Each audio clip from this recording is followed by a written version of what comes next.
God only knows what you've been through. God only knows what they say about you. God only knows how it's killing you. But there's a kind of love that God only knows. God only knows what you've been through. God only knows what they say about you.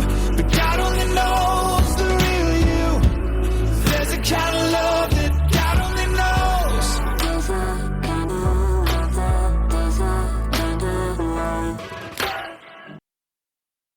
Welcome to Season 3, Episode 51 of Your Journey is Not Over. My name is Tanya Pearson Randolph. This is my own personal journey.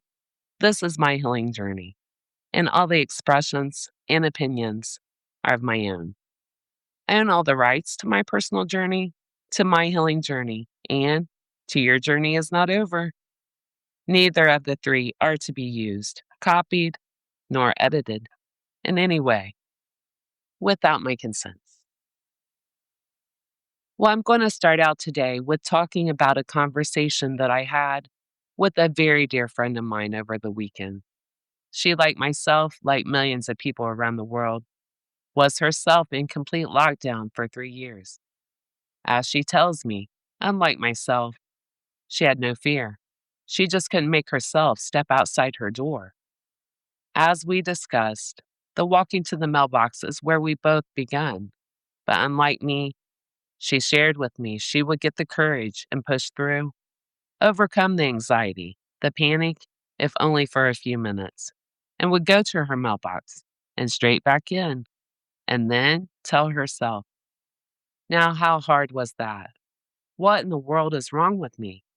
And then she shared, unlike myself, even though she did it and survived and lived to tell about it, I like to say, she then would not step out her front door again for another month. Back into lockdown. I stayed consistent after I even built up enough courage to overcome my anxiety, my panic, my extreme fear. It was all my PTSD. And I began the one time a day thing I'd seen on Dr. Phil. Like I said before, it played on repeat in my head. Now there's the reprogramming my brain to get me to begin to step out of my city, my fortress, my castle, actually, my mobile home. But also, as with anything in life, consistency is always the key to success. Once you begin to, and you do get the mindset that you're tired of being locked away from everyone, you're lonely, there's no one to socialize with, especially now that technology has taken over. Yes, the keyboard, the phones give us access to others and their lives through social media, but it's not the same as human contact. The laughter, the inside jokes you share with lifelong friends. And there's guys and gals nights out, bowling, golfing, fishing, out to eat, shopping, traveling, working even, and having a work family. And if you've ever worked retail like I have most of my life, well, I even miss my customers. Just again, human interactions and being out, having a schedule to go by. Structure again in your life. Again, once you get the mindset, this is not my life. I'm not going to just sit here and let time pass me by. I will overcome this. Even those thoughts alone begin to reprogram your brain and change your mindset alone. Instead of, well, this is it. This is how it ends for me. This is just my life. Once you say to yourself, oh no, this is not it.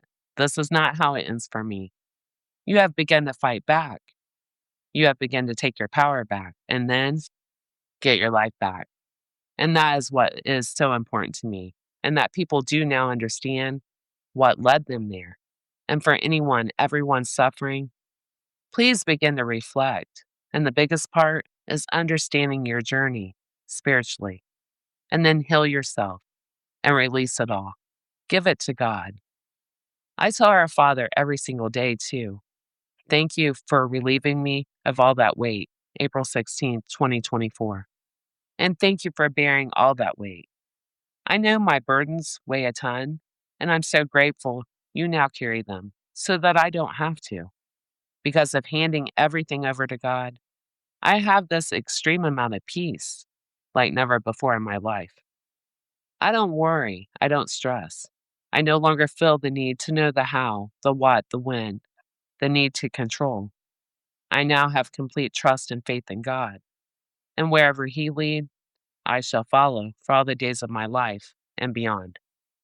I do think to myself quite often, why didn't I do this so long ago? I had no clue, no education about anything to do with traumas, anxiety, panic attacks, PTSD. And also, there was still some things left to learn on my journey before I got to the point in my journey where I had no one else I could truly trust. I had lost a lot: loved ones, family, friends, been to, as I described, the pits of hell. God was all I had, and that's what I knew. So I turned to Him in my darkest hour, and He saved my life. He spared me, and I now see it's so that God can use my journey, my voice, to reach and touch, and to help, to inspire and encourage so many people. Again, millions are suffering around the world. Trauma doesn't discriminate. So why would anxiety, panic attacks, PTSD? And as God said, the most important, He made me humble, kind, have a love of all people. He made me fair, non judgmental, and relatable and approachable. As my dear friend said during our conversation, it helped to have someone to talk to that actually had experienced the mental lockdown, someone to relate to, and as she put it, someone to look up to. Truly, I do hope I show others that there is hope and show that, yes, there is someone out there who experienced that complete mental lockdown for a year and 9 months. And yes, it was paralyzing, and it was a struggle to begin to overcome it. But little by little, being consistent, defiant even, headstrong that I was going to overcome this, and I had to start somewhere. So I began with the one time a day method, I now call it. My very dear friend said, yes, I've overcome it completely. Let me say, she not only leaves her house, she travels, flies across the country, she shops, goes out to eat, and is truly on the go, out to the movies, out with girlfriends, more than I am now, which I find so funny. The student has surpassed the teacher at this point, and truly, that's what I strive for. That's the things in life that make my heart so happy. It gives me so much joy to even witness and be a part of the transformation. Then she said to me, all because of you, Tanya. Want to know my response? Oh no, it's not because of me. That's all you and God.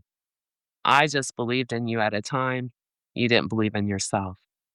Now that's called friendship. That's called being relatable, approachable.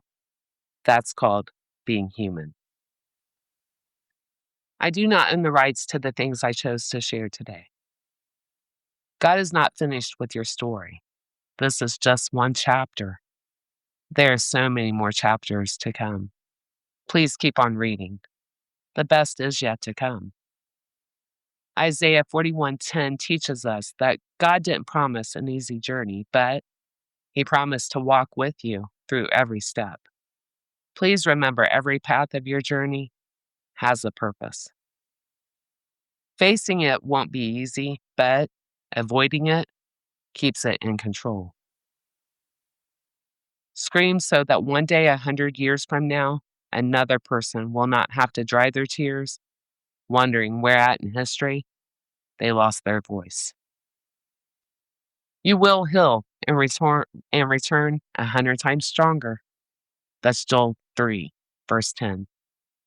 I will forever be the girl who gives God the glory because what I have, who I've become, and how far I've traveled on my journey. The result is not luck or strength alone. It's grace, it's favor, it's all God. You can have as much life as you allow yourself. Kindness is loaning someone your strength instead of reminding them of their weaknesses. And I will close with this one today. I choose faith over fear. I choose peace over panic. I choose trust over worry. This is the day I, the Lord, made for you. Choose love, healing, choose you. This concludes my podcast for today. Please join me Thursday, listen in, and always remember your journey is not over. God bless. God only knows what you've been through. God only knows what they say about you. God only knows how it's killing you. But there's a kind of love that God only